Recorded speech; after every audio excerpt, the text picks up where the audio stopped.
It's been 2 months since a deadly conflict broke out in Sudan, displacing at least 2 million while killing over 1,000.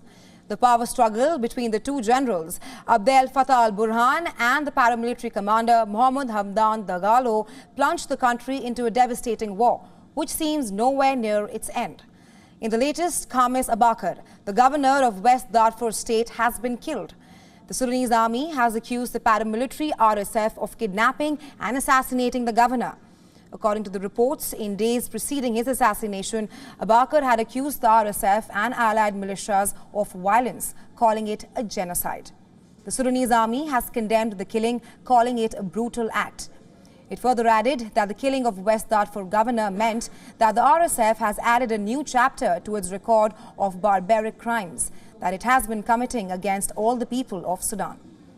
According to the United Nations, at least 2 million people have been displaced from their homes in Sudan, as many fled in desperation to their neighboring countries of Chad, Ethiopia and Egypt, who themselves have very little to offer to the survivors. So far, hundreds of Sudanese have been killed since the infighting in Sudan broke out on the 15th of April.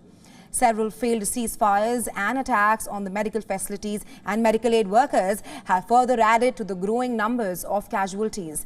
Now, despite the efforts by the volunteers and the aid workers to keep essential healthcare running, more than 60 hospitals in the conflict zones are out of service.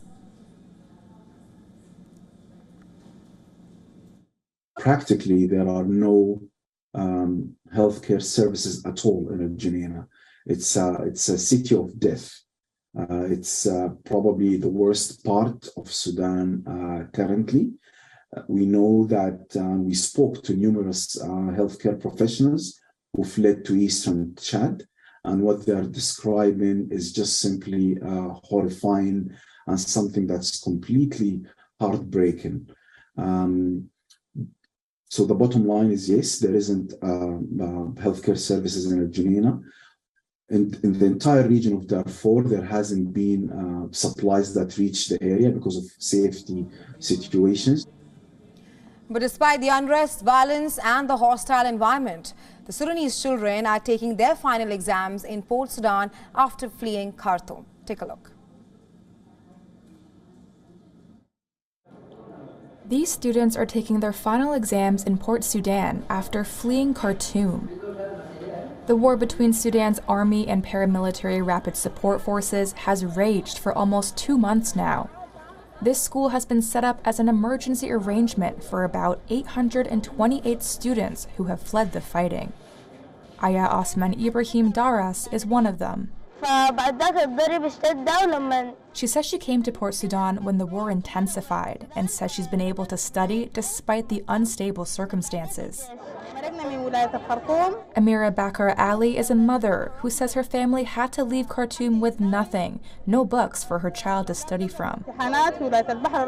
She thanks officials for letting the students sit for their exams here. Port Sudan has already taken in over 13,000 students for exams in 97 centers, according to an official. The war has forced 2 million people to flee and has wrecked the economy, causing frequent electricity and water outages.